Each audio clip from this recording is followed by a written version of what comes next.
It's exciting to see drones coming in and almost disrupting this machinery, because the high capital cost is a real barrier to our profitability as broadacre farmers. I'm Andrew Fala. I've been farming here since I left university 30 years ago, and we're farming about 50,000 hectares now. Some of our farmland is very close to the ocean, and the rainfall there would be maybe 200 mils higher than it is on the northern end of the farms. What that means is the soil gets pretty wet.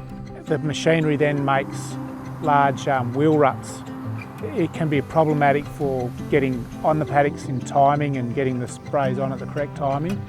That if you are driving on the crop late in the season, over 3% of the crop is squashed. When we saw the T100 last year, it was the first time I got pretty serious about seeing a pathway forward and a future for the drones. I'm Justin Oswald-Destin, here to help Andrew set up his drone system for his farm. The efficiencies with the T100 is you can get the extra speed and swath widths compared to the older models, which allows you to cover more field in a less period of time. On a good day, with the two drones, we were covering 800 hectares a day with the snail baiting. With the spraying, hopefully get 300 hectares a day out of it. When we're trying to manage our profitability, one of the things that we carefully look at is how much money we invest in machinery to get the jobs done on time.